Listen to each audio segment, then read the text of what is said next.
Hi, this is David Hancock, and I'm the Executive Director and CEO at Heroes for Children at heroesforchildren.org. And I'm just excited to be on the Coriolis Effect with Cory Oliver. And we're going to talk today about my journey in leadership in Heroes for Children, and then my own personal journey of faith. Welcome to the Coriolis Effect with Cory Oliver.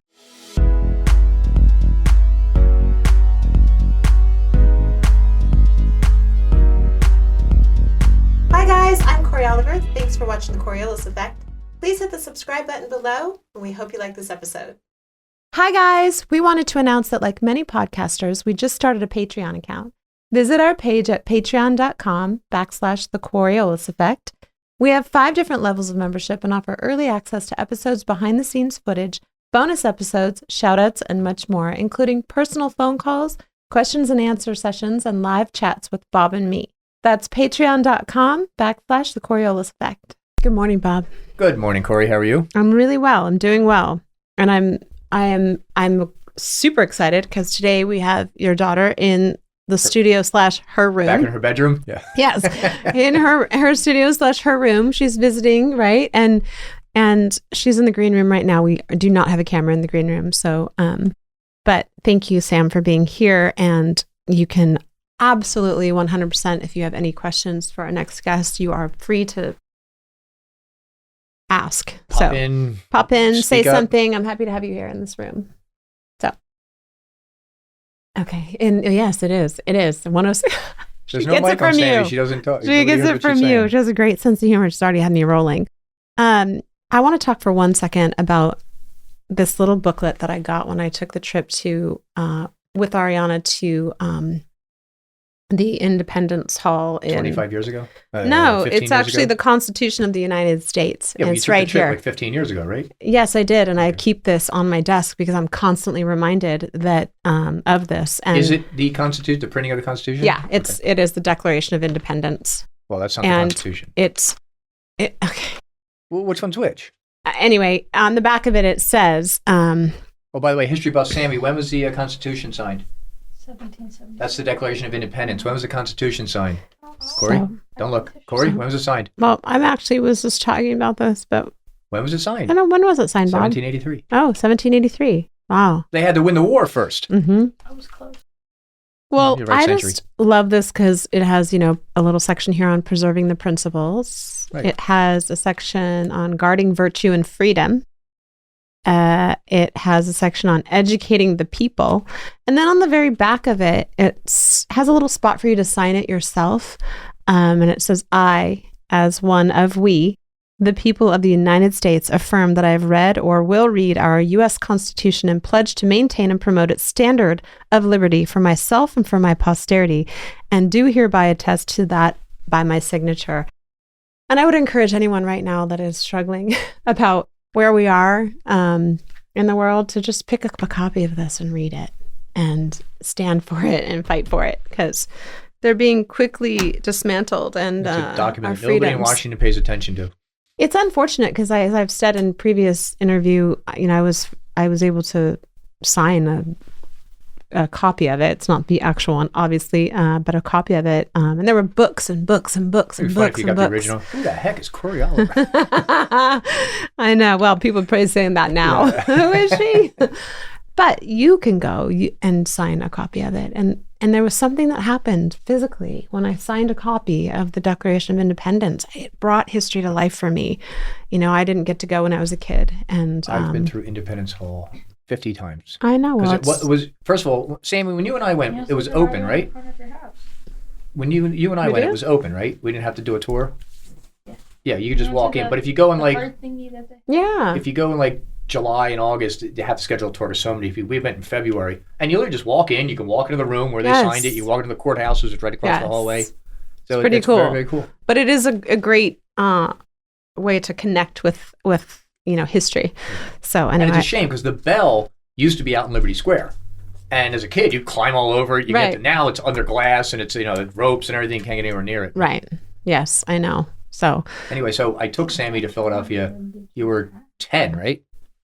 Yeah, walking around. And I gave her $10. I said, go to the corner and hail a cab. And she went to the corner, hailed a cab, got in there. I got in after her, and she told her, I totally silent. She told the guy where to go. 10 years old, hailed a cab, went to where she needed to go. Wow. She's so sweet. I love it. Yeah. And I love it. Huh? What? I said, yeah. I can say the same to you. Well, it's so nice to meet her, Can finally. you say the same about me? Yes. I think she's talking about me. What's that? She's talking about me. Oh, I didn't know you were in the room, Cory. I was talking to my daughter. Oh, sorry. You can't see. Who's our guest today? Our guest is David Hancock, and he has an organization called heroesforchildren.org. They provide financial assistance for families with children battling cancer in nice. Texas, and they have definitely been, I think they've been in, gosh, how many years? I don't know. It doesn't have the actual year here, but they've had 6.5 million to over 6,600 families, which is pretty cool. They've raised 6.5 million? Yeah. That's amazing. Over the years, and they just help families get through, obviously something you and I have not had to face, which was a child with an illness like that. And I don't know, I love it when organizations like this prevail, because he's doing good in the world. And that's good. So he was actually in 1988 on Peter Jennings' World News. Really? Remember Peter Jennings? I remember Peter Jennings. Yeah. So they've been around a while, and I remember Jessica Savage. Yeah. I'm excited to interview Andy him. Rooney. Yeah. Talk about all the old Newcasters. Walter Cronkite. Yeah. Dan Rather. He kind of. Go on. Go ahead. Go ahead, Bob. Go ahead. Get down. Waldo Rivera, but he's still putzing around. Yeah. Larry King. 40, 50 years. Yeah. Yeah. Larry King was never news. He was always talk, right? No, he was talk. He was always talk. Yeah. Actually, he had him on Beverly Hills Pond. Did you really? Yeah. He had a bagel shop right across the street. He owns a bagel shop in Beverly Hills. Oh. And I would always see him coming up and getting a bagel. And so we were filming, and I walked out one morning and was like, "Hey, would you want to come in here?" And anyway, he bought his wife a pair of earrings. Nice. Yes, he was very nice, but he flies the water in from New York for his bagels, because that's why the bagels in New York are so amazing. It's the water. Same thing with Philadelphia bread. It's made from the Schuylkill River, and there's something in the river that you can't make it anywhere else. The what river? Schuylkill. Say it again. Schuylkill. Do it one more time. Word. Schuylkill River. S-K-U-Y. I like hearing you say that. I can't even spell it, but it's spelled Skycule, but it's called Schuylkill. And did you know sourdough bread can only be made in San Francisco? Really? Because of bacteria in the air. Ooh. You know that, I forget where it is, but by the pier, there's that big sourdough bread shop with all they have an alligator made out of sourdough bread. They give you a tour, and they say, it can only be made in San Francisco. Oh, wow. Wow. Well, that happens to be one of my favorite breads, but I want to just give a little shout out to Car Karaoke Guy in Texas. Again, he gave us just these 2 beautiful bouquets of flowers, and I'm so grateful. Thank you. We had him as a guest on the show, and he was wonderful, and I'm very grateful. So thank you again, Jeff Schmidt from Car Karaoke Guy in Texas. You can follow him on his TikTok or Instagram, and he's blowing up. It's amazing. Again, our guest coming up, David Hancock. Their motto on their website is, "You have not lived today until you have done something for someone who can never repay you." Wow. I know. John Bunyan said that, so the guy with the I agree. Chopping down trees? I agree. Who's John Bunyan? It says, it's quoted right here. I don't think it's John Bunyan had the trees, right? Yes, yes. Well, that's Paul Bunyan. That's Paul. Yeah, I don't. John Bunyan was his little brother. Well, once again, I agree with that statement. Life is not about what you can do for others. It's what you can do for them. And you don't have to, Sam. I invited her on the show today. I was talking to you. Oh, go ahead, Sam. You have to be quiet, No. Cory. What, Sam? You say what you want to say. I'm going to just make fun of him after. Oh, okay. Wonderful. I have an ally here. Samantha. Everybody comes in this room as your ally. I have no one on my side. Anyway, we have David Hancock on the show, and I have a special guest off camera. It's just Sam, Bob's daughter, who I'm so grateful to have here today. So good. All right. See you in a few minutes. Okay. So, Bob, I'm very excited today to try this drink. It is called Brizo. Brizo, okay. Yes, and it is a health drink, and it has a lot of natural ingredients. Two of them are apple cider vinegar, which I love, and Manuka honey, which is straight from New Zealand. There's only 3 grams of sugar in this. That is amazing. This one is actually called Berry Beet. This one is pineapple turmeric. Oddly enough, I just put turmeric in my coffee this morning. Yes, I can taste the turmeric in that. These are all really good. I predict this being a big, huge hit. These are fantastic. It's on Amazon. You can get these on Amazon. And they come in variety packs, or you can buy 1 pack of a single thing, or you can get the 4 pack. Oh, no, I'm going to go on Amazon and get these. Breezos. These are fantastic. Thank you. Well, they knocked it out of the park on this. Breezo. It's been a year and a half, so yes. 0 fat, 0 cholesterol, barely any carbohydrates, 3 grams of sugar. It has vitamin D, which is, right now it's big. We should all be taking vitamin D, calcium, iron, potassium, and vitamin C. Done. I'm getting this. This is a fantastic drink. Thank you. Glad you like it. Breezo. 4 different flavors. Berry beet, pineapple turmeric, ginger lemon, and pomegranate hibiscus. Wonderful. Tastes great. We want to take a minute and talk to you about ExpressVPN. Most people don't know that your internet provider, many websites, and even apps collect all of your data and then sell it to whoever's willing to pay for it. They know what websites you visited, what products you've bought, what products you looked at and did not buy, and some people can even copy your passwords and usernames and then access your private accounts. ExpressVPN encrypts all of your data and sends it from their servers, so no one knows where you are. With ExpressVPN, people may think you're in Bangladesh when you're really in Chicago. They would think you're in South America when you're really in Detroit. ExpressVPN protects you from hackers who try to steal your information, and also from spies who try to use your data for their own nefarious purposes. ExpressVPN also allows you unrestricted access to all parts of the internet. How does it work? ExpressVPN uses the best-in-class encryption. Whenever you are connected to ExpressVPN, every piece of data going in and out of your devices goes through a secure encrypted tunnel and cannot be seen. Not by the government, not by hackers, not by your internet service provider, not even by ExpressVPN. ExpressVPN also employs IP masking. Every device has a unique IP address, which can be traced back to you. When you use ExpressVPN, your connection gets routed through one of their 3,000 plus servers, hiding your real IP address and replacing it with one of their own. This allows you to browse the web truly anonymously. With servers in 94 different countries, you have a wide variety of places you can choose to appear from. ExpressVPN also provides 24/7 customer support with live chat, which means your question will be answered within seconds, not hours or days. It is also one of the easiest apps to use. Just open the app, and with 1 click, you're protected. It is also physically impossible for any of ExpressVPN's servers to store logs of any customers. And ExpressVPN is a top-rated VPN provider, rated #1 by CNET, The Verge, Wired, TechRadar, and many more. Just go to expressvpn.com/Cory to get 3 extra months free with a 12-month plan. This is a limited time offer for the Coriolis Effect with Cory Oliver listeners. Again, get 3 months free with a 12-month plan. Go to expressvpn.com/Cory. With ExpressVPN, you can protect all of your digital devices, your computers, your phones, your tablets, everything, and have no more border restrictions. Again, that's expressvpn.com/Cory. I'm sorry, Mr. Hancock. Let's start the show. Hey, Cory, real quick, your background is blurred. It's blurred, so the picture with the lips in the background, sort of all of a sudden the lips appear, then they disappear. So if I'm assuming this, I don't think it'll be my shot though. I think I do see that, but I have another camera that we're going to pull from. Cory requires us to have a high definition 4K super camera on her. She won't allow the Zoom camera to be seen for the public. Okay. I just wanted to make sure you guys were aware for maybe YouTube. Oh, yeah. You should see the lights in the studio. I actually appreciate you having my back there. That's right. I got your back. You want to say that again, or are we?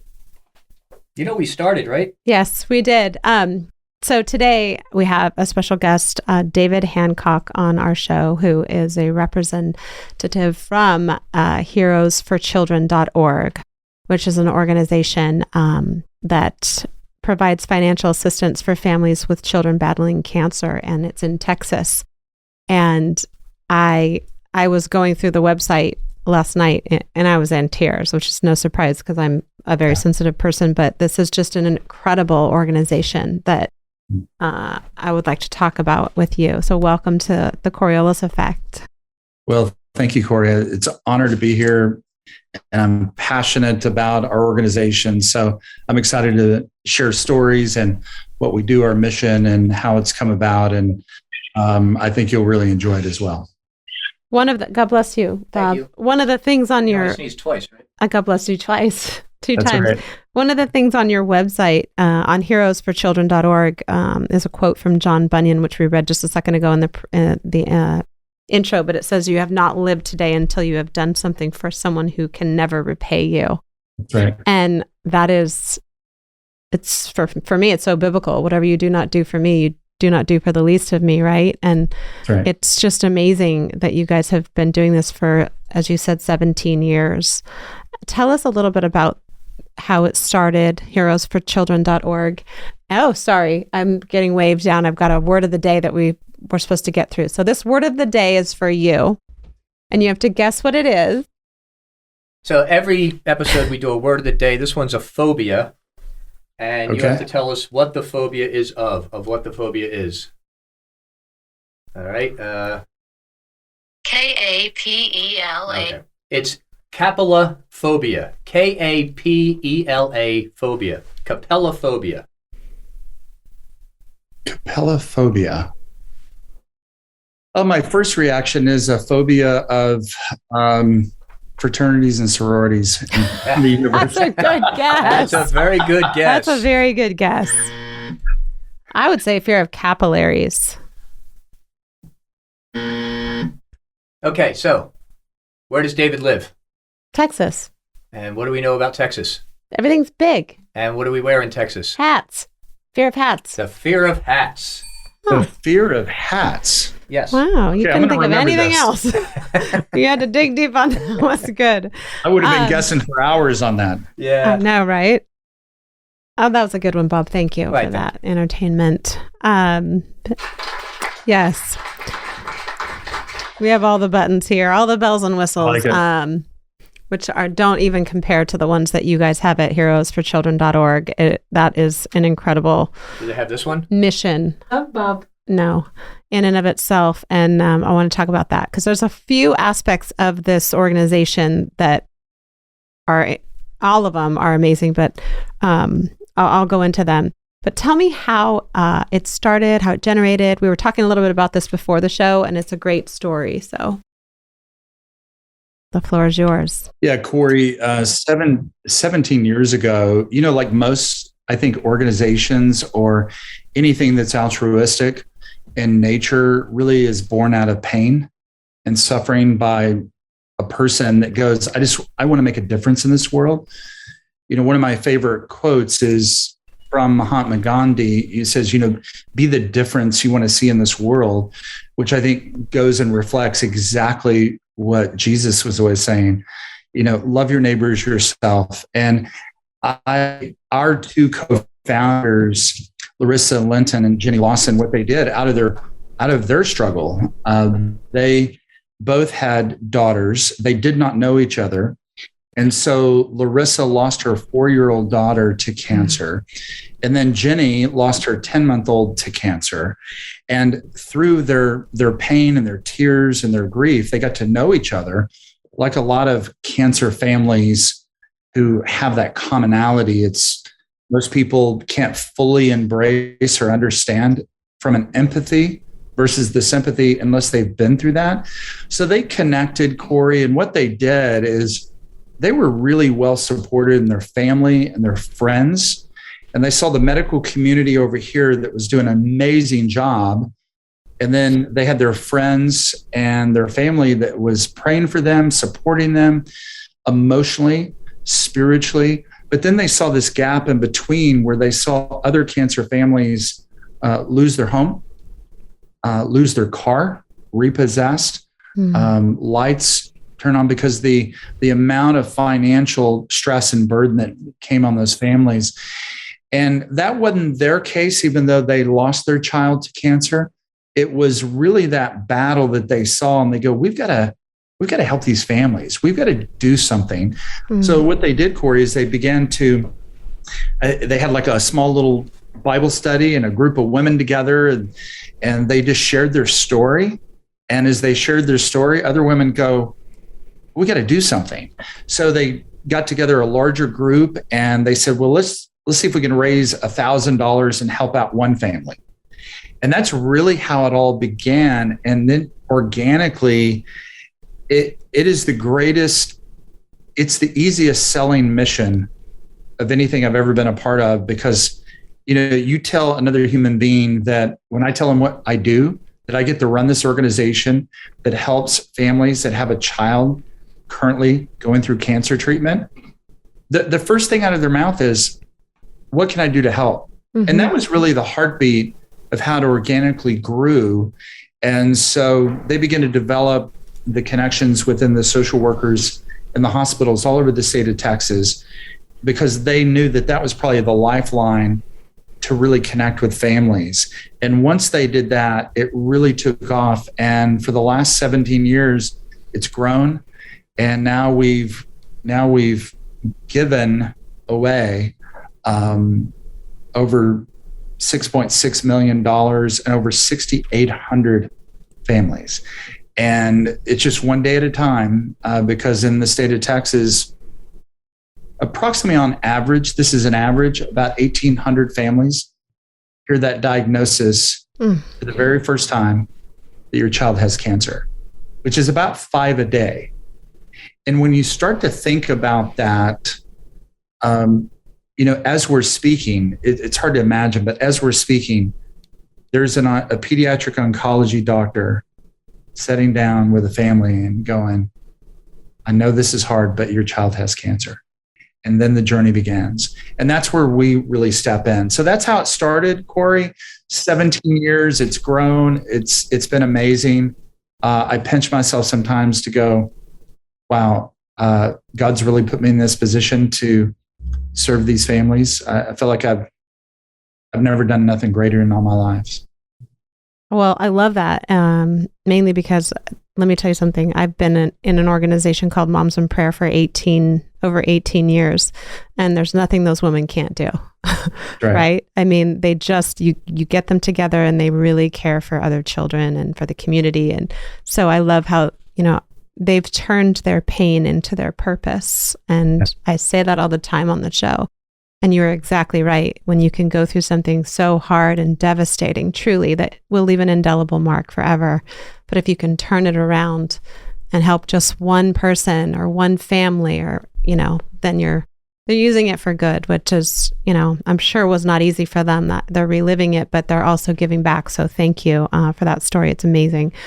One of the things I noticed on the website when I was going through it was, a lot of people don't know, and I'm just kind of paraphrasing what it says on the site, that in some of these cases with these children, the treatments leave them sterile.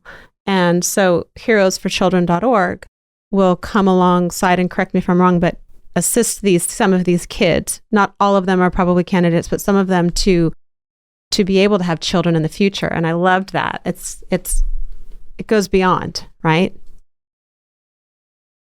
Well, you're giving me a great softball question, Cory, because when I first came on as the CEO executive director at Heroes for Children, what I'm about to say just makes perfect logical sense as soon as I say it, but I just was not aware of it.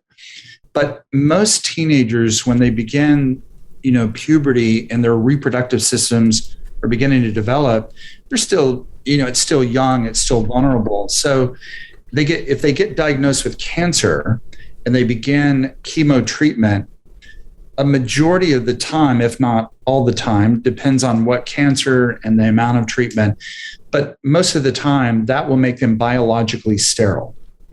So if it doesn't make them biologically sterile, it could compromise in their DNA and their reproductive ability later on biologically. So a number of years ago, we began to see these requests roll in where teenagers it was almost like an emergency, Cory, where a lot of times, I wish life was just much cleaner than this, where you get diagnosed and then you have time to process, and then 3 weeks later you start your cancer treatment. But what happens a majority of the time when they get in there, the child's not feeling well. They think, in this day and age, oh, is it COVID? Or they're just not feeling well. And sometimes they're coming in with some very serious cancer that needs to be treated immediately. Mm-hmm. So if a teenager comes in, they may get diagnosed on a Tuesday and they want to be very aggressive. And they say, okay, Friday, we're going to start chemo. Well, for a teenager, let's say a young girl, I'm going to now give you a story about a young lady named Hagen, who was 16 years old. And this is one of our very first that began. And she was 16 years old and diagnosed with Ewing sarcoma cancer, had multiple surgeries, chemo treatment multiple times. I'll tell that story a little bit later on the backside of this. It's just beautiful. But when we found out that she was 16 years old, it was within days they needed to be able to have some egg retrieval. And so Heroes for Children was able to come alongside this family and say, we're going to help assist. We're going to help financially. We're going to help you connect with the egg retrievals so that we can get those eggs frozen. So she's now 26 years old, 16. We were able to help her. So this is one of these delayed gratifications, this payoff that's going to come later. And so at 16, we were able to do that. She went through multiple surgeries, multiple treatments. It was touch and go for a while. Here's the good news. She was able to beat it, able to fully go into medical remission from her cancer. She has a little bit of a limp today from the hip surgery that she had. She was able to graduate high school, went to Texas A&M, met the love of her life. And You're bringing me down. This is where it really gets really amazing. Yeah. I'm not going to say his name because he's a young child and protect the family, but they just had their first biological child in December. And so we just celebrated with them. And to be able to see that come full circle. Yeah. So you asked me this fertility assistance. You can tell I'm really passionate about it. It's not something we do for every child because they have to be a teenager and maybe their cancer is different and they don't need as aggressive a treatment. But if they're going to go through chemo, there's sometimes it's within days and there's no time to spare. And so sometimes I will get on myself with the fertility clinic and I'll provide Heroes for Children our credit card immediately. There's not time to send the check. And I get on immediately. And so they know us now. And so when they hear Heroes calling, we get that thing done for them right away. So that's incredible. Do the chemo. It's really incredible. So no, that is. Like I said, I didn't know that and was not aware of that before I came on.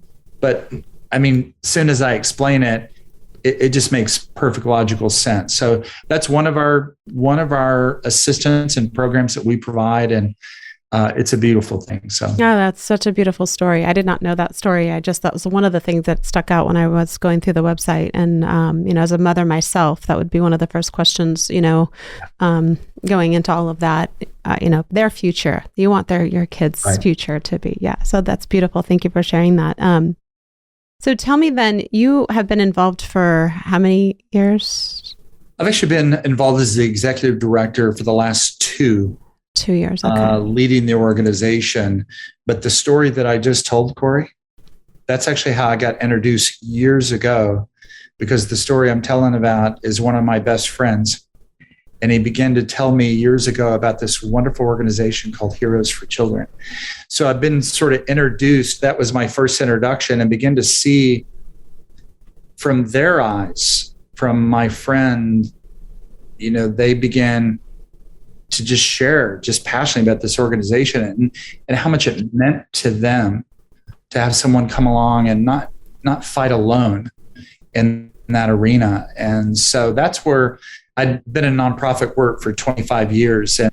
And every now and then my friend who eventually came on the board would say, we've somehow got to get you on the Heroes for Children team. And so anyway, that's another story how it came on, but I came on 2 years ago, and it's one of the greatest privileges of my life. Oh, what a wonderful thing. And so it's primarily in Texas.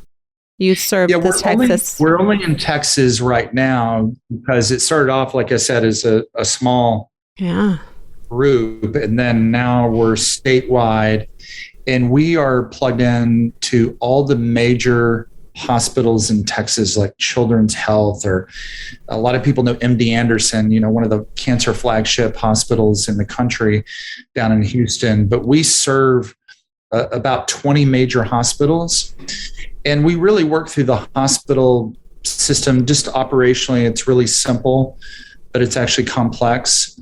Every pediatric oncology unit in the state of Texas we work with.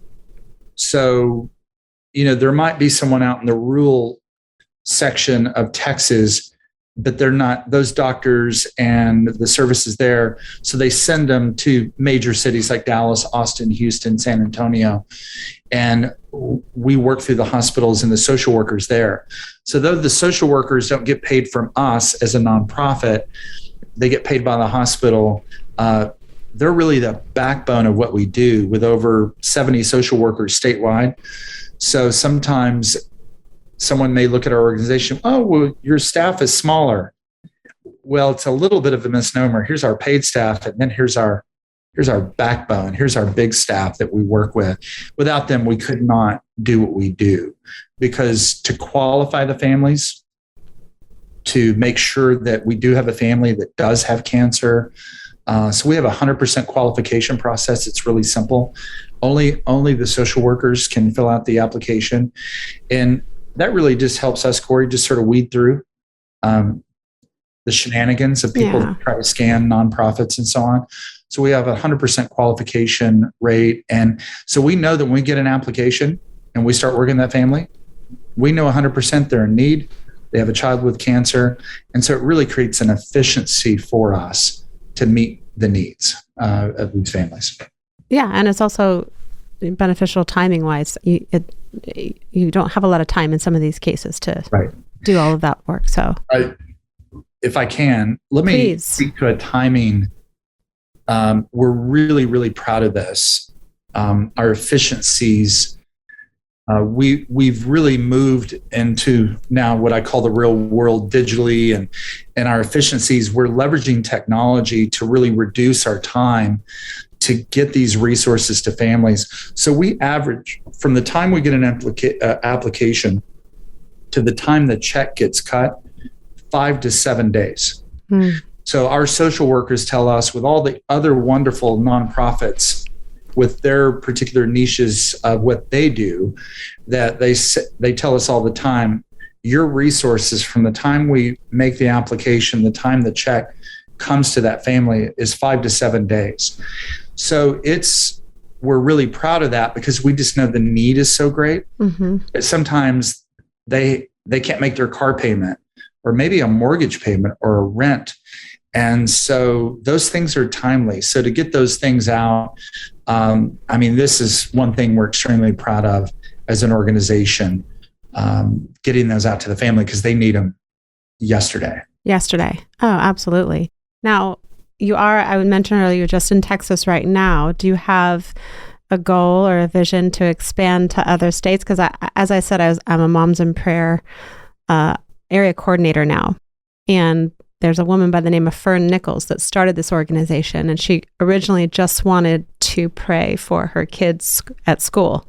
Yeah. And now she's internationally, and there's everywhere. It's just every country, every state, every school. And it only takes one person's vision, right? Yeah. And in this case, you have two women who have suffered the greatest loss. Tell us what your vision is as a whole. How much time do we have? Right. So, well, we're going to go into your testimony in a little bit, but I think quickly, I definitely, we're in the state of Texas. We've grown. We're really filling out. And we're growing our resources. I mentioned the term 1,800. There's 1,800 families in the state of Texas that hear that diagnosis brand new, that your child has cancer. Out of those 1,800, we've been able to identify through state of Texas statistics, about 1,800 of those, 68% have an annual household income of $50,000 or less. So the economic challenges of that pool, and that's about 1,224 families. So let's just say, for ease of conversation, 1,200 families is about our target. We're serving around 400 on average families a year. And really the only difference, the gap between the 1,200, sort of the bullseye, and where we're at, we're about 25% of that, is really resources. Mm-hmm. So that's where we're doing things like this. Our PR firm's getting us on. Let's get the word out. We don't want to be the best kept secret, not only in Texas or in the nation. We want people to shout this out like, wow, have you heard about Heroes for Children? Man, we want to give to that. We want to help these families, because I say it all the time, cancer never takes a day off. Mm-mm. So as I share that, here's the vision. We want to continue to grow, which we have. We want to close that gap to reach our ideal of 1,200. Though 1,800 get diagnosed, we know there's people that have means that may not need our services.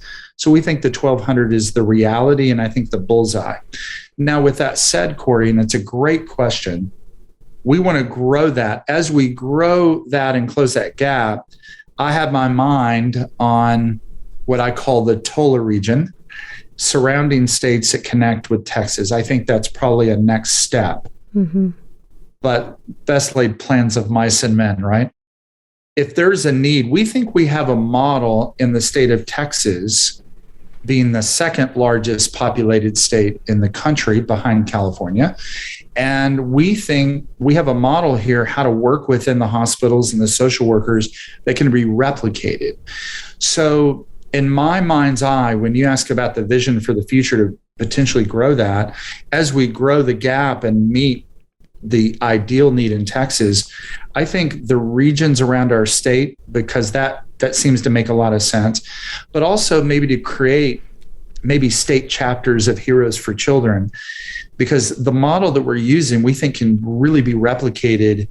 And the ultimate dream is if we could put it all in 50 states, that would be the ultimate vision for there. So it's a great question. I think there's a model there. Mm-hmm. And as I get the word out, I know that there's going to be people with great financial means that go, hey, I want to be an early adopter, and I love your mission so much.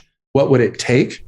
And I've already got the numbers and budgets that I think could do that. And I'll be able to sit down with those particular type of donors and benefactors and say, come to the table with me. Let's create this vision together.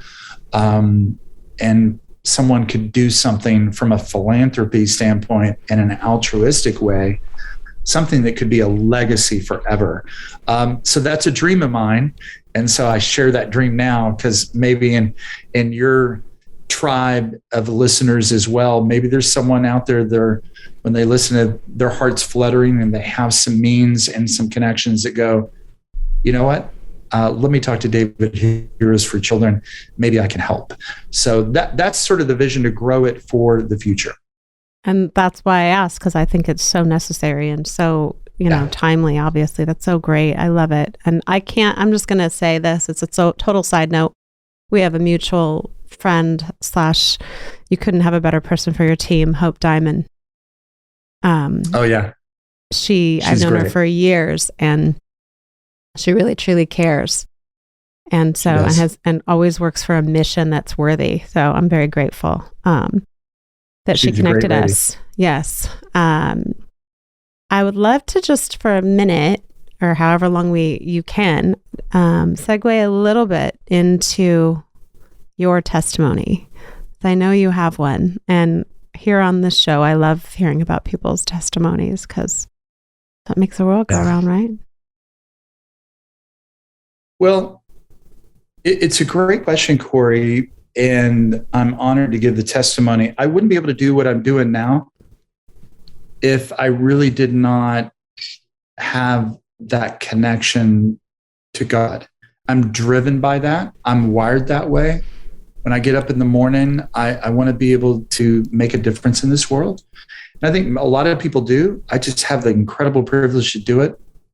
Being in nonprofit work, primarily my nonprofit work has been as a pastor.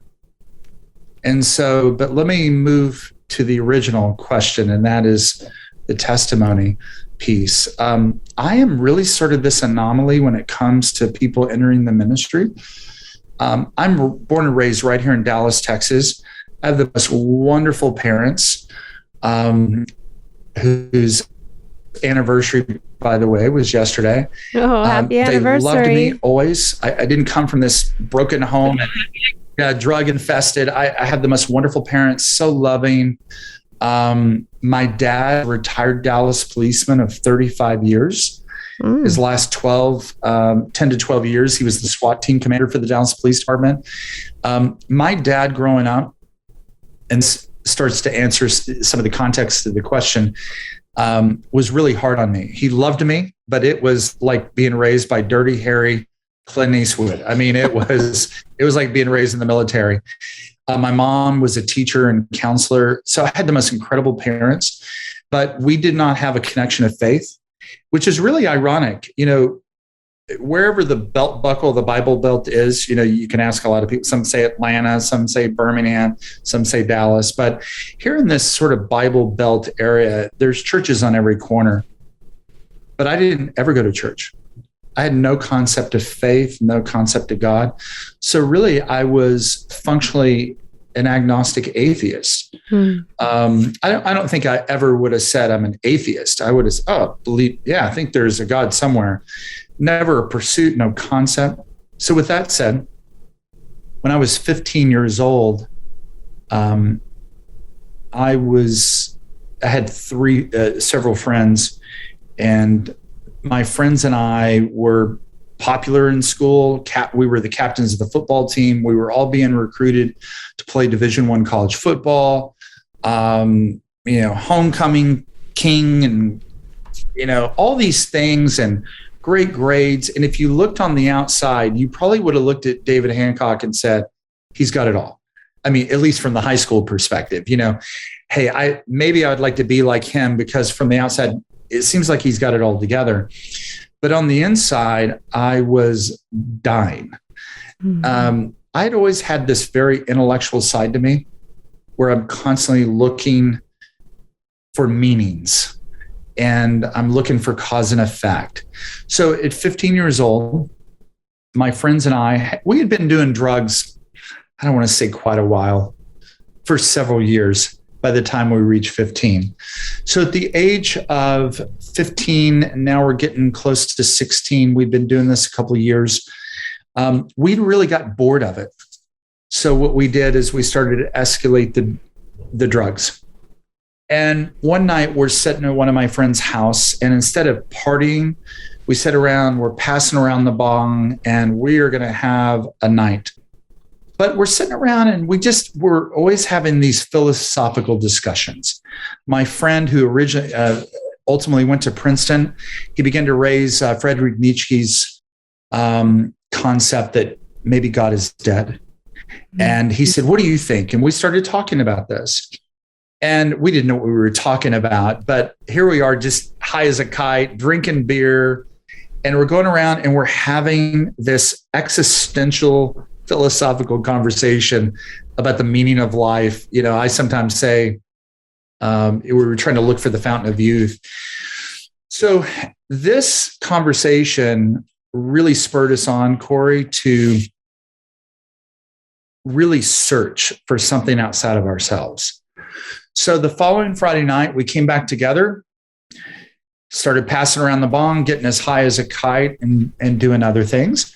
And we said, we're going to talk about this, and we're going to approach this very empirically. We're going to get out a yellow pad, and we're going to write down every potential possibility, what we think is the meaning of life, sort of the fountain of youth. Is there something beyond this life? Is there an afterlife?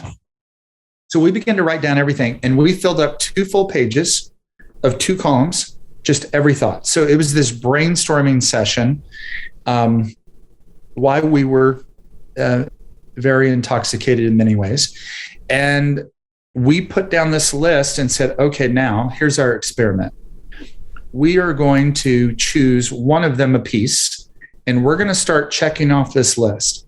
If we're going to do this right, we're going to empirically do 30-day experiments, one at a time, and we're going to come back and look at what is our experience.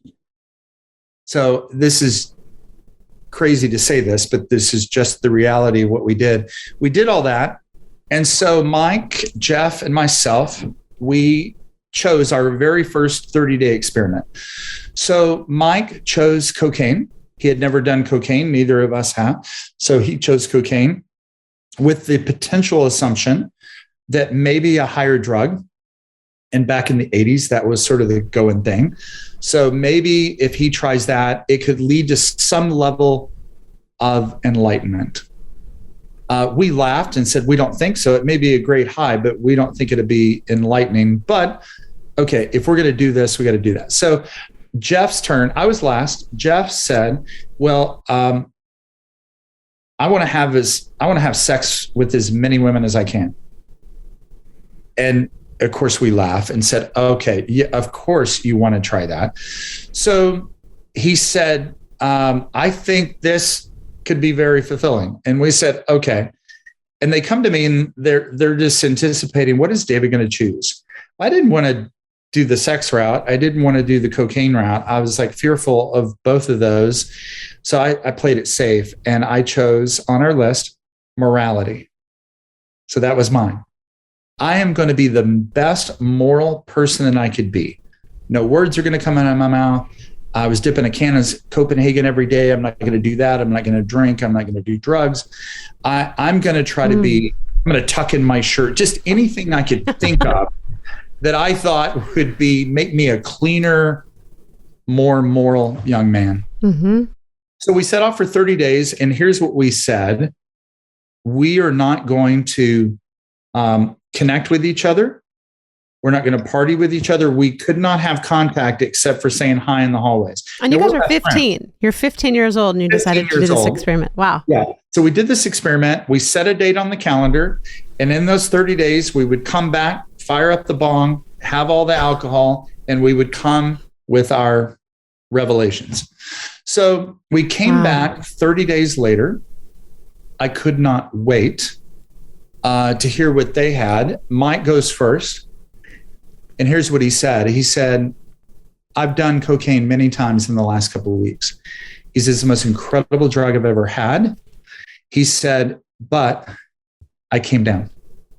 And he said, I actually felt in my soul a deeper emptiness than before I began. He said, the high was great. But what we're searching for is, sort of this nirvana. And he said, it didn't happen. I actually feel more conflicted. And I feel I feel more empty. So he said, let's cross that one off the list. So we crossed it off the list. Comes to Jeff. We're expecting something quite humorous from Jeff. And Jeff said, well, I've had a lot of sex the last 30 days with a lot of different women. And he said, you would think that I'm going to give you some kind of testimony that it was fantastic. He's 15 years old, and here's what he said to us. He said, I've never felt dirtier in all my life. He said, I feel like I've used these girls. I've actually used myself. I feel more empty. He said, I feel like I've manipulated people, and at the worst, I've actually damaged my soul. This is what Jeff says at 15. Yes. And I'm like, really? Wow. Okay. And they're looking at me. Now they're looking at me for the answer. They said, okay, David, what about morality? And I said, guys, this is the most miserable 30 days of my existence. I said, it was the worst 30 days I've ever had in my life. And here's what I said to them. I said, here's why. I would keep a journal every now and then, and I journaled about it, and I shared my journal thoughts. And I said,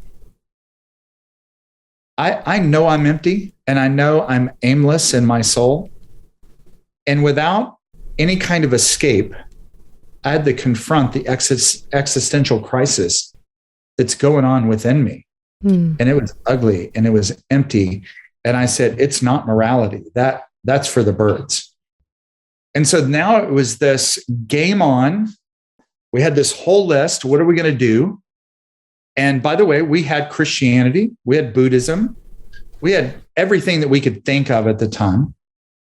And I get asked the question, and it might be in your mind too. So where was Christianity? We didn't really rank them, but Christianity it wasn't even on our radar. It was on the list. For the next 2 years, Cory, they sort of moved on, and okay, I became obsessed with it. And I had to, once I started this, I had to find what was that enlightenment? What was that? What's going to make my soul come alive? So now fast forward, it's 2 years later, and I met a drug dealer friend of mine in Oklahoma City. I live in Dallas, in Oklahoma City, and we were doing some personal bodyguarding for Van Halen in 1984. Stop it. Okay, stop right there, because I had every single poster on my wall in 1984. Everyone. And I mean, that was the zenith of any rock band right then. Yes. So they had 3 shows up at this arena in Oklahoma City, and he had been working at this sort of security firm. And I'm 6'1", 240-pound, 17-year-old D1 recruit to play linebacker for college football. Wow. So he said, hey, would you come up here? We need some extra bodies because we're doing 3 shows with Van Halen. Of course. So this is where I met this guy. I'd met him a little bit, but we got really connected. Long story short, several months later, he said, hey, I'm going to be doing some drug deals in Dallas. And he said, why don't I pick you up on me? Let's go to a hotel and let's go to Six Flags, get high as a kite and go ride all the rides. I said, if you're picking up the tab, this is great. But I had never shared with him the crisis that had been going on in my life. And we get to the hotel, we get high as a kite. He goes to the bathroom, and I'm sitting on the edge of the bed, Cory, and I didn't hallucinate. I wasn't having hallucinations, but it was like this daydream, this like picture in my mind. All of a sudden, I just see the name in block letters, in white block letters in my mind. I can still see it today. There was nothing precipitating this. Like the TV was on, it was just news, nothing. And all of a sudden just had this in my mind. And it was the big block letters in white, and it said Jesus. And I thought, okay, David, in all your experimentation of the last 2 years, you haven't tried this Jesus guy. I remember this is the way I was saying it in my mind. And I thought, okay, if you're really going to fulfill this, you need to at least try that. Right then, my friend opens the bathroom door and says, okay, are you ready? And I said, yeah. And he goes, man, it looks like you've seen a ghost. What's wrong with you? And I said, does it really look that way? And he goes, yeah. He goes, what's going on? And I said, I don't know. I'm thinking about Jesus. He just about fell off the rocker and goes, he says a lot of bad words and says, okay, dude, I don't want to talk about Jesus. I just want to go have fun. So I didn't say another word, but I was pretty somber the rest of the time, even though I'm high as a kite. We go ride all the roller coasters. It's on a Saturday. It's July 4th weekend, 1984. Sunday morning, he's going to take me back to my house. Now, keep in mind, my dad at the time is the lead lieutenant for the narcotics division at the Northwest Division of the Dallas Police Department at the time. And he had always told me, he said, I know you're doing drugs, and if I ever catch you, I will throw your blankety blank in jail myself. And you're not going to call your mom or anybody else. He was. Yeah. So I never would bring them inside the home. But here I come on a Sunday afternoon. I could not wait to get home. I had to get home because I had to talk to this Jesus guy. So I walked through the living room. I said, hi, Mom and Dad. I'm tired, even though I was high as a kite. That was my excuse. Went into my bedroom, locked the door. I sat on the edge of the bed, and there was just this, like, what do I do? Where do I start? Because I didn't go to church. I really had no concept of faith. So all I've ever known, you've been in the entertainment industry, all I've ever known is when I would see a movie, someone in crisis, kneel down, say a prayer. And I thought, okay, in the movies, they close their eyes. So I'm going to close my eyes. So I'm closing my eyes. I'm just high as a kite. Close my eyes, and it's just silence. And the room is just spinning. I got my eyes closed. And I thought, okay, here I go. So here's what I said. And this is almost verbatim. I said, Jesus, I don't know if you're real, but if you are real, if you're not fictional, and here's what I said, if you're not Alice in Wonderland or Huckleberry Finn, if you really are real, I'm yours. And then I'm waiting for that moment. I'm waiting for the lightning bolt, the thunder. Nothing happens. I still have my eyes closed. Nothing happens. So I'm just waiting, just this eerie silence. And I thought, well, what do I do? And in the movies, they always end with amen. So I said, amen. And the moment that I said amen and I opened my eyes, I was completely sober. And right at that moment, you hear people's testimonies, they're quoting as they learn some scripture. It's the peace that passes all understanding. At that moment, Cory, I met God. Mm-hmm.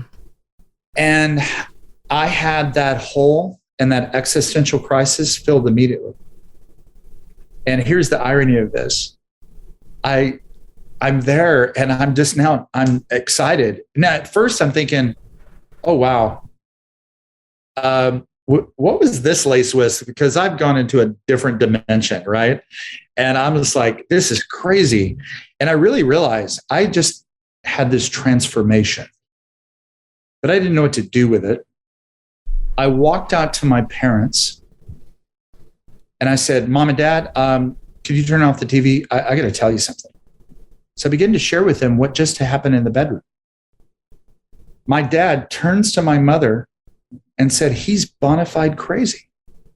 He goes, would you talk to him? So my mom says, honey, whatever works for you, I'm behind. And I said, at that moment, I just realized that they couldn't fully understand what had just happened to me. So I went back in my bedroom, called my friends, Jeff and Mike, and I go, hey, I have found it. You just could have heard the silence on the other end. Okay, David's gone over the deep end. He's gone crazy. And I just realized that no one could really understand this transformation of this mystical God that I had just met for the first time.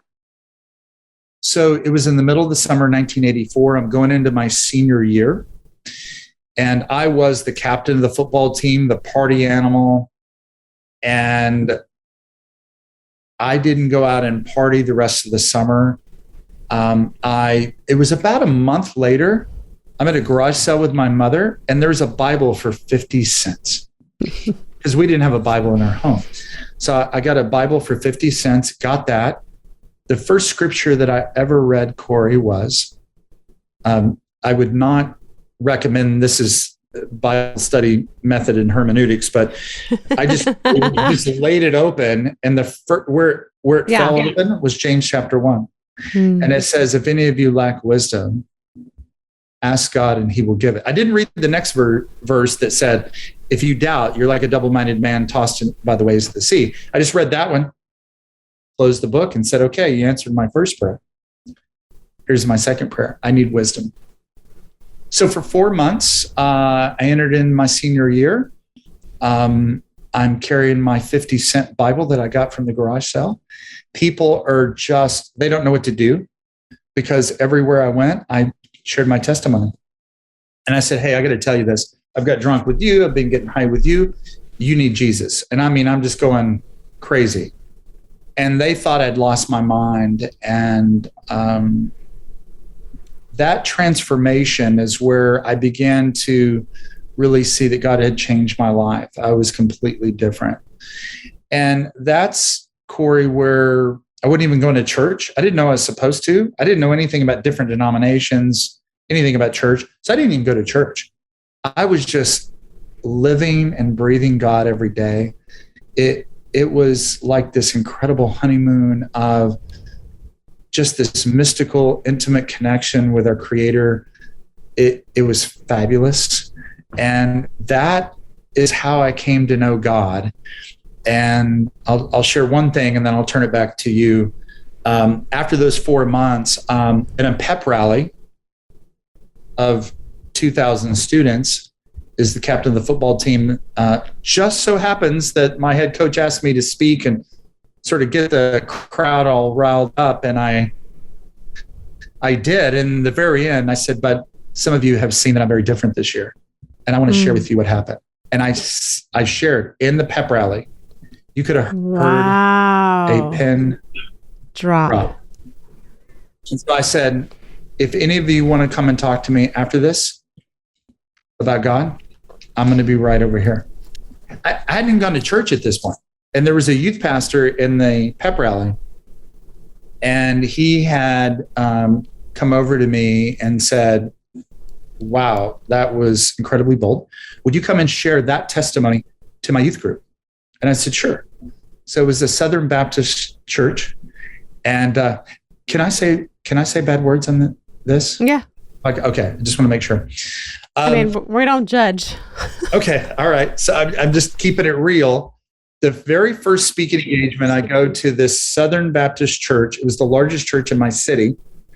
And I go and speak at their youth group, and their youth group like doubled in size because everyone's wanting to hear, because I was so well known in the community. They go, we want to hear what David has to say.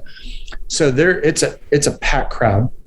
And I get up and I use this phrase. I said, the devil had hold of me for a long time. And you know what? As Christians, we should never walk in fear of the enemy. And you know what? We just need to pray. We need to take action and just kick him right in the ass. Mm-hmm. You could have heard a pin drop. And I could tell that I had said something. I didn't know that was bad. I didn't know that was supposed to be a bad word in church or anything. I was that innocent. And I said that, and you could hear a pin drop, and really just made a call to action if anyone else wanted to have the same experience that I did. So afterwards, this is a great thing. The youth pastor said, he could have really damaged me and really got on me. This is not the way we do things, and you don't do those kind of. He said, you know what, David, you have such a great heart. I know. Don't you want to be the best speaker? Don't you want to share your story the best you can? I said, oh, yes. His name was Joey. And I said, absolutely. He said, you know what? I know it's not a word that offends me, but you use the term ass, and it might offend someone. It might just turn them off to what you're actually saying. So maybe just don't use that in a church setting. And I said, I'll never do that again. I said, thank you for sharing that with me. I wasn't offended. And it was actually great wisdom by his part. Anyway, that's how I came to know God. Very just miraculous story. And it changed the trajectory of my life all the way from what I'm doing now. Right. So that's actually such a great that's how it happened. Story, because, everybody has their own walk. Everyone has their own journey. I was raised with God. I was raised as a Christian. I didn't understand the peace that passes all understanding, but I also didn't understand the phrase, the joy of the Lord is my strength, until I went through the fire. Even having known him and having been raised with him and having gone through just some really heartbreaking fetal position moments is where I really met him and realized it's not just a religion, it's a relationship. And it's more of, okay, now, especially now that I have a daughter, what am I going to put into that relationship? How am I going to sustain it and maintain it and connect and stay connected? And it's not just a weekly go to church on Sunday. For me personally, it's every day, right? And so I always say this because people throughout my life, I've gone to parties and Hollywood parties and this and that. I've never been offered drugs at a Hollywood party. No one's ever come up to me and said, hey, do you want to do this? Maybe it's God's protection, right? But I've also said, I have like a supernatural high. It's like a Holy Spirit high, I call it. because it's just a internal, God thing. But it's funny because you guys were sitting around talking about niche. Nishi, am I saying his name right? Nietzsche, sorry. Well, it depends on who you talk to. A lot of people say it different, but I say Nietzsche. Yeah, I did this little movie called God's Not Dead. I don't know if you know that, but Yep, I saw it. He talks about that in the movie, and as you're telling me this story, I'm like, this is a movie. This story. I mean, 3 guys sitting around writing stuff while they're high, and first of all, it's brave to talk about your testimony in the manner in which you just did. A lot of people can't be that honest. So I appreciate you being so honest and sharing that. And it's not an accident that those big letters in white came up in that moment. God meets us where we're at sometimes, whether you're high or not. He'll meet you there. And he obviously, as it states in Jeremiah 29:11, for I know the plans I have for you, declares the Lord, plans to prosper you and harm you, to give you hope and a future. And he's done that with you. And he's brought you through that. And he used the captain of the football team to do that, That's a pretty cool story. That's like a Rudy story.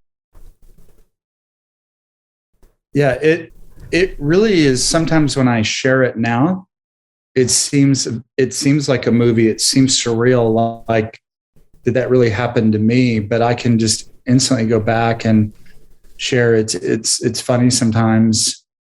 I have people that went to school with me and they've told me, man, I saw your transformation and it was night and day.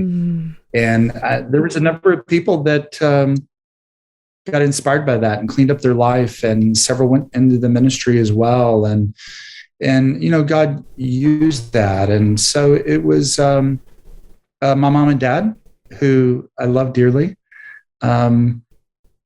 They hadn't been to church since they were little kids. We didn't go to church growing up.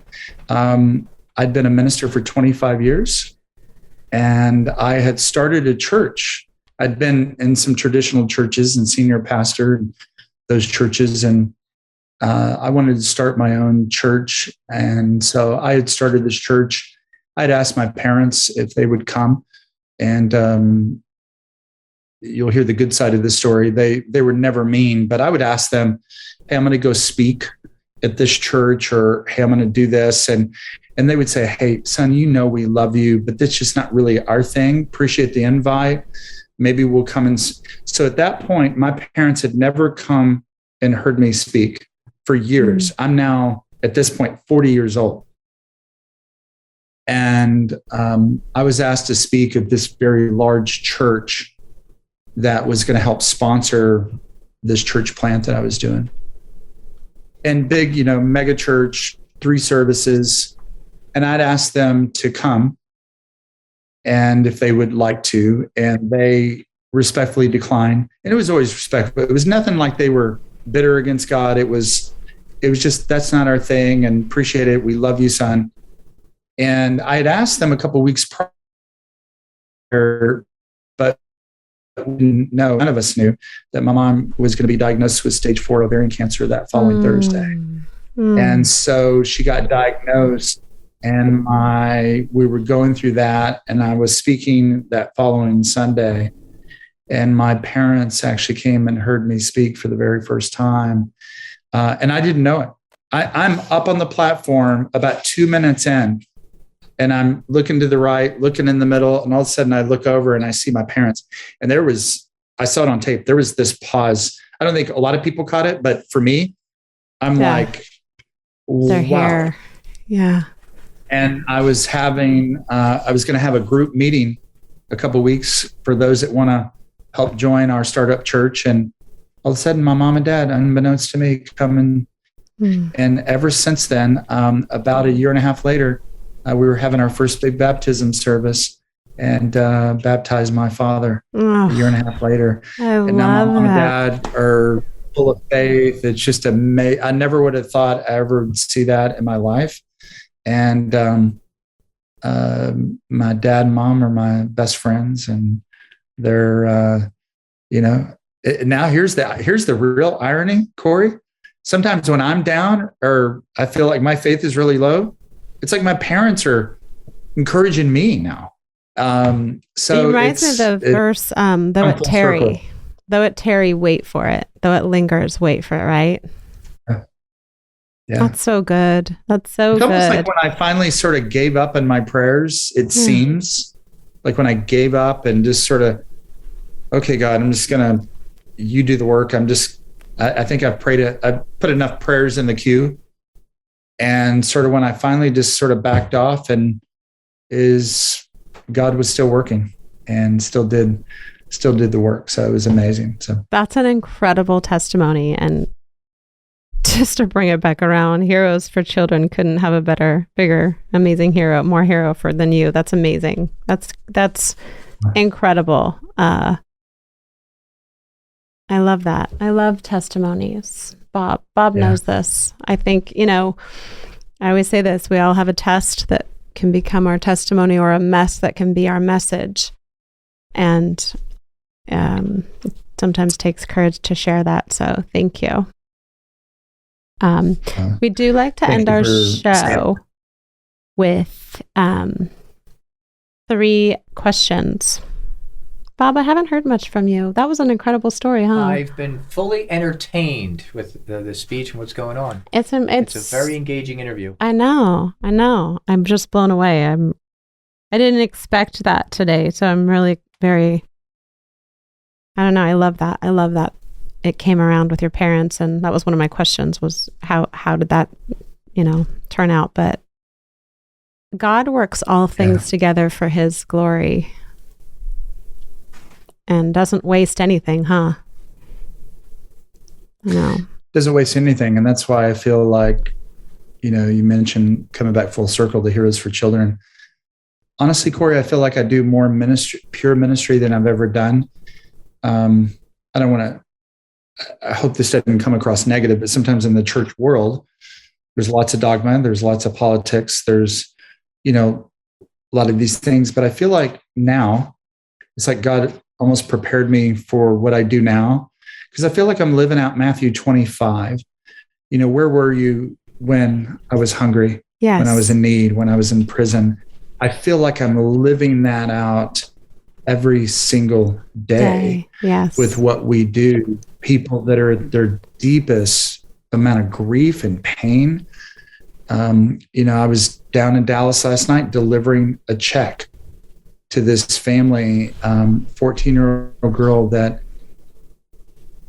diagnosis is pretty grim, and to walk in and see no hair on her head and the treatments of chemo are not working. And there I was, coming in, with some hope, with some resources, with some encouragement. All I could think about, to be honest with you, Cory, I'm looking at this young girl who's 14 years old, and all I could think about is Matthew 25, that this is answering the question, where were you? And I thought, okay, here I am. Right here. As Isaiah said, here I am. Yeah. I'm right here doing this, and it's amazing. So I feel like it is a full circle thing where I can come back and continue that kind of work, because I'm definitely wired. I want to help people, and I love what Mother Teresa said years ago, that she said, if you really want to change the world, change one person at a time. And that's really my approach, to trying to live out the kingdom, the values I so much believe in, and Scripture. And so it's a privilege doing what I do. I feel like God's brought me here for sure. Oh, there's no question. Amazing. Okay, so we're going to segue really quick into 3 questions. The first one is 3 words that describe you. 3 words. Yes. Passionate. Intellectual. Strong. That's great words. And I wish I could clarify those, though. Well, I think they're all individually great and speak for themselves. And you kind of did. You kind of have throughout the whole interview. I see all those three things. They're amazing. Okay, so now we used to do, I don't know if you've watched the show or the podcast, but I've watched several of them already. Okay, we used to do the Rorschach test, but Bob wanted to get rid of that. So we have, right. I made you laugh today. No, I agree with you. We'll bring it back. Oh, you're great, Bob. You're great. There's a soundbite. I know, right? Another one. We do a word association. So I'm going to say some words and you just give me the first word that comes to mind. Okay. So family. Legacy. Sickness. Pain. Help. Love your neighbor. Faith.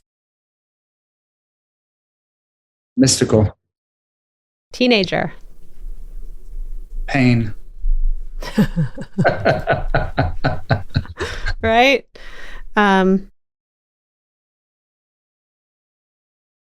Charity. What was that again? Charity. Charity. I'm going to say almsgiving. Almsgiving? Almsgiving. Yeah, giving alms. Oh, almsgiving, yes. Alms to the poor. Giving to the poor. Yes. And happiness. Fulfillment. Those are great. Those are really great. I write them all down and I'll be mailing that to you. It's our commemorative. Excellent. Mr. David Hancock. Our last one is, I'm going to say, we usually ask everybody who their celebrity crush is, but I'm going to say who inspires you the most? We've been talking about the question to that. What's that? Change the question to that. Who inspires you the most? Because you keep saying who's your crush, but I don't mean crush. I mean who inspires you. I just say did. Who inspires you the most? So if I could qualify it, who inspires me the most that's living today? How about that? Okay. I'm going to say you may have heard of the psychologist Jordan Peterson. Yes. Yes, one of my favorite guys. Yeah, he maybe this goes back to my intellectual side. And I'm not an intellectual in the sense of the greatest academic. There's people so much smarter than I ever thought about being. But here's why he inspires me. He will not take anything at face value. He really digs into questions, meaning behind things, context, truth. He is like a dog on a bone. And that reminds me of myself. But he's so much more articulate. He's so much smarter. He used to teach at Harvard as well. He is just a brilliant. A lot of people call him the Aristotle of our modern era. So it doesn't mean I have to agree with everything that he says. It's like reading a book. You chew the meat, spit out the bones. But I'm inspired how he approaches truth and questions.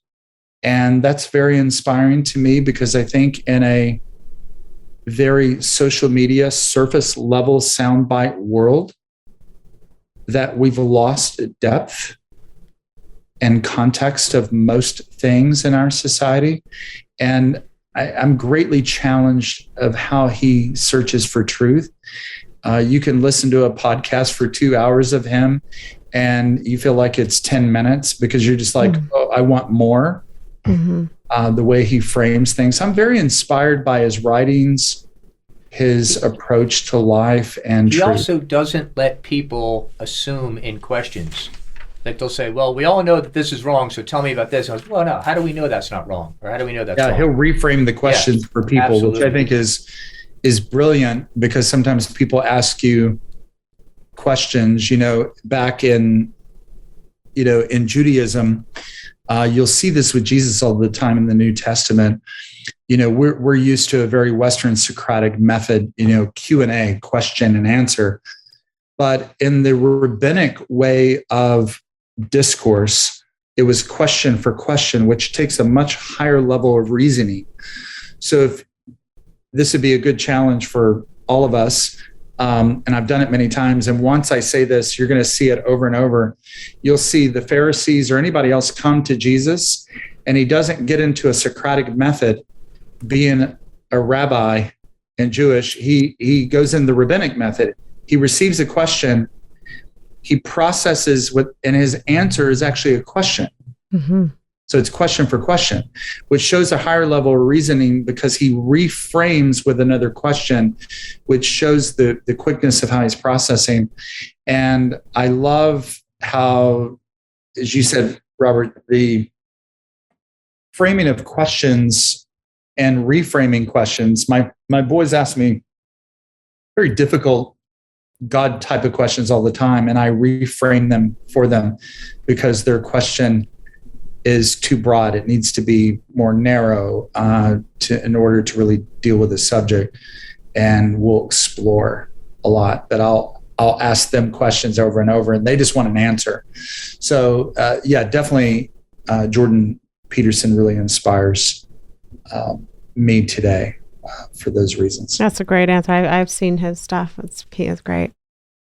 Well, David Hancock, Mr. David Hancock, I appreciate your time. Heroesforchildren.org. We're going to check that out some more. And I just can't thank you enough for sharing your testimony today. Well, thank you, Cory. I really appreciate it's an honor to be on your podcast and your constituents. It takes a lot of trust. And so I'm honored to be here and share my story, my journey. I can't give away what I don't have. And so hopefully I gave away some of my experience, and that can bless others and inspire others. And so I'm honored. So I look forward to continual podcasts as you inspire and encourage each other people as well. So thank you, Cory. Thank you so much. Thank you. And we're out. The Coriolis Effect is produced by Jazz Productions. Producers Cory Oliver and Bob Victor. Host Cory Oliver. Editor Bob Victor. And assistant editor Kate Bonsall. Hi guys, I'm Cory Oliver, and thank you for watching The Coriolis Effect. We hope you enjoyed the previous episode. Here are some more episodes you might enjoy. Hit the subscribe button below, and have a great day.